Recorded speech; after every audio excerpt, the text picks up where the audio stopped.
Boker Tov à tous et à toutes.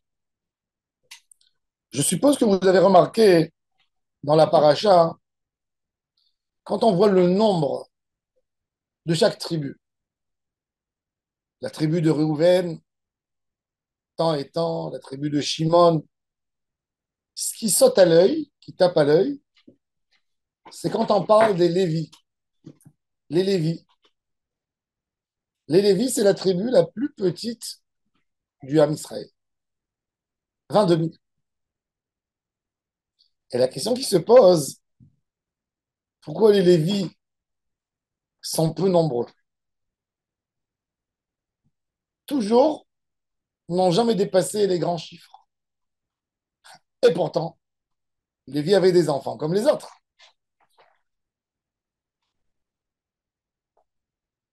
De là,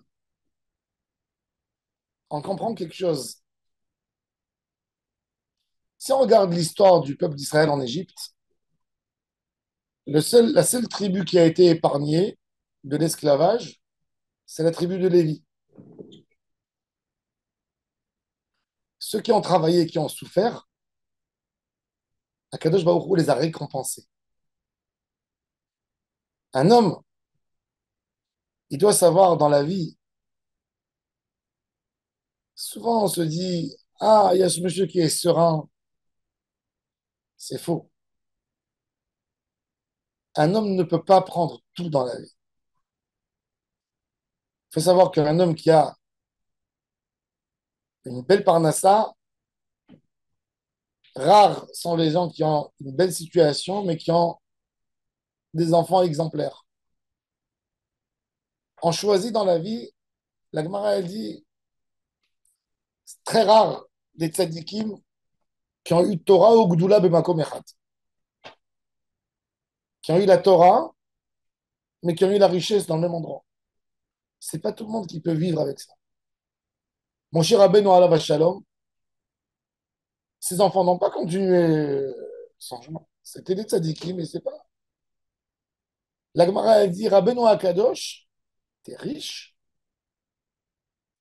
en même temps, très grand en Torah, et les enfants qui ont suivi, mais on ne peut pas tout avoir. La tribu de Lévi, ils n'ont pas passé l'esclavage. Ils ne pouvaient pas bénéficier d'être nombreux parce que la bracha de la Torah, c'est quoi? C'est des ka'asher ya'anu oto, ken yirbe, mais ken yifrot. Plus ils vont le torturer, plus il va se multiplier. Eux, ils n'ont jamais été torturés. Donc, ils n'ont pas eu. La Torah, elle a dit, plus il va être torturé, plus il va se multiplier. Comme eux n'ont pas été torturés, ils n'ont pas eu la bracha de se multiplier. Il faut savoir que chez Akadosh Baruch Hu, on a besoin de montrer la Messirut Nefesh. On arrive au grand jour de Matan Torah. Nous sommes aujourd'hui le 43 du Homer. Il nous reste 6 jours pour finir le Homer et 7 jours pour Matan Torah. La semaine prochaine, la fête de Shavuot. Quand on regarde le Matan Torah, il y a encore quelque chose qui nous saute à l'œil. Il y a eu deux juifs qui n'ont pas assisté au Matan Torah. Deux. Tout le peuple d'Israël a assisté. Mais il y a eu deux juifs qui n'ont pas assisté au Matan Torah, d'après la majorité des Midrashim. Qui sont ces deux juifs? Gershom et Eliezer, les enfants de Moshe Rabbeinu. Ils étaient à Midian chez leur papy Yitro et ils sont venus qu'après Matan Torah. Même que Parashat Yitro, elle précède Matan Torah, mais ils sont venus après, d'après la majorité. Et il a posé la question à un grand tzaddik, le rabbi de Ostrova, de Ostrovtse. Il a dit, je ne comprends pas. Imaginez-vous qu'on donne un prix Nobel à quelqu'un. Qu'est-ce qu'on comprend quand on donne un prix Nobel? Alors le gouvernement Norvège, Norvège ou suédois? Suédois. Il dit voilà, tu vas inviter, tu as 100 invitations pour inviter des membres de ta famille pour qu'ils assistent au moment où tu reçois le prix. Qui c'est qui l'invite, ce monsieur? Ses enfants, d'abord, son épouse, ses frères et sœurs, ses parents, s'ils sont là, il les invite. Il dit, tu t'imagines, mon cher Abedou, fait descendre la plus grande chose qui a été donnée à l'humanité dans tous les temps. Tu t'imagines, comment tu peux imaginer que ces enfants ne sont pas là? Les enfants de Moshe, ils ne sont pas là. Sa femme, elle n'est pas là. Elle a tellement donné, elle a tellement sacrifié, et elle n'aura pas le mérite de devoir que mon cher Abedou lui donne la Torah. Ses enfants, ils n'ont pas vu leur père. Au moins, d'être dans ces moments-là, où un leader peut dire, voilà, vous voyez tout ce que je n'étais pas avec vous, mais au moins, voilà, vous voyez, vous participez. Il a dit, le rabbi de Ostrov, il a dit, de là on voit, celui qui n'a pas souffert l'Égypte n'aura pas le mérite de voir avec tout le monde le mont Sinaï. Il faut savoir, on ne reçoit pas des cadeaux comme ça, sans rien. Ça n'existe pas. Si Akadosh Baruch Hu t'a donné une facilité, il n'y a pas de raccourci dans la vie. Pour avoir une bracha, tu dois travailler. Alors, tu as été exempté de l'esclavage, ok, tu auras moins d'enfants. La bracha d'avoir beaucoup d'enfants, c'est celui qui a souffert. Celui qui était en menace de vie permanent, eh bien lui, Akadosh Baruch Hu, il a donné une bracha extraordinaire. Eux, ils n'ont pas eu la bracha, parce qu'ils n'ont pas souffert. Mais ils n'auront pas beaucoup d'enfants. Ce n'est pas une punition. C'est qu'une bracha, on a besoin de faire quelque chose pour la recevoir. De là, on apprend dans la Torah, ça n'existe pas des brachot que parce que on est fils d'un tel. Chez Akadosh Baruch Hu, ça marche pas. Tu es le petit-fils de tel rave, tu es le fils de l'autre rave, alors tu reçois des cadeaux.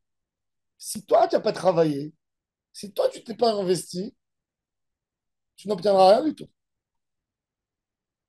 Et ça, c'est l'exemple qu'on voit avec les Lévites. Ils ont travaillé sur quelque chose d'autre, sur l'étude de la Torah. Bon, ils vont recevoir autre chose. Le chevet de Lévi, tu as décidé que tu veux être proche d'Hachem, ok, eh ben, tu n'as pas de part en Israël. Décide où tu vas rentrer. On ne peut pas tout recevoir. On ne peut pas tout recevoir dans la vie. Et on doit se concentrer sur ce qui est le plus important à nos yeux. Si un homme le plus important à ses yeux, c'est d'avoir de l'argent, ben, qu'il ne soit pas étonné après comment s'en sortir ses enfants. Et si un homme veut se consacrer à la famille, ben, il n'a pas à regarder chaque fois et à regretter le manque d'argent qu'il a. Parce que le bonheur, il est partagé. Il y a un qui a son bonheur dans les enfants, il y a un qui a son bonheur dans sa parnassa, il y a un qui a son bonheur dans les loisirs, mais on ne peut pas tout avoir dans la vie. On ne peut pas. Et c'est ce qu'on voit l'exemple classique. C'est la tribu de Lévi. Ok, vous avez une longue vie, vous n'avez pas eu de menace, mais vous n'allez pas vous multiplier. Et d'autant plus, quand l'homme se sent menacé, qu'est-ce qu'il fait? Son instinct de vie fonctionne en lui. Donc il veut avoir le plus possible des enfants. On lui dit, tu n'existeras pas. Il dit, si, j'existe. Vous savez ce qu'ils font les insectes quand on leur met un produit pour les exterminer? Ils pondent des œufs. Dès qu'ils se sentent en danger, ils pondent. Parce que l'instinct de vie, c'est de dire, tu ne vas pas me détruire. Les Lévi'im n'avaient pas ça. Le pays le moins productif en Europe, c'est la Suisse. Pourquoi? Parce qu'ils n'ont pas de menace. Ils sont dans la sérénité. Ils n'ont rien produit dans la tête. Ils n'ont rien produit, ils n'ont rien inventé, à part le chocolat suisse. Et les montres Rolex, rien. Ils n'ont rien produit, un peuple qui n'a pas un challenge, disons. Il ne peut pas évoluer. Il ne peut pas évoluer. Même si, par des raisons et Y, Z, ils n'ont pas eu parce que la Kadosh Baruch Hu. Mais en tous les cas, il faut savoir qu'un homme sans Messirut Nefesh, sans challenge, il n'évolue pas. C'est pour ça que le nombre des Lévi'im est plus petit que le nombre de toutes les autres tribus. Baruch Adonai La'olam. Amen.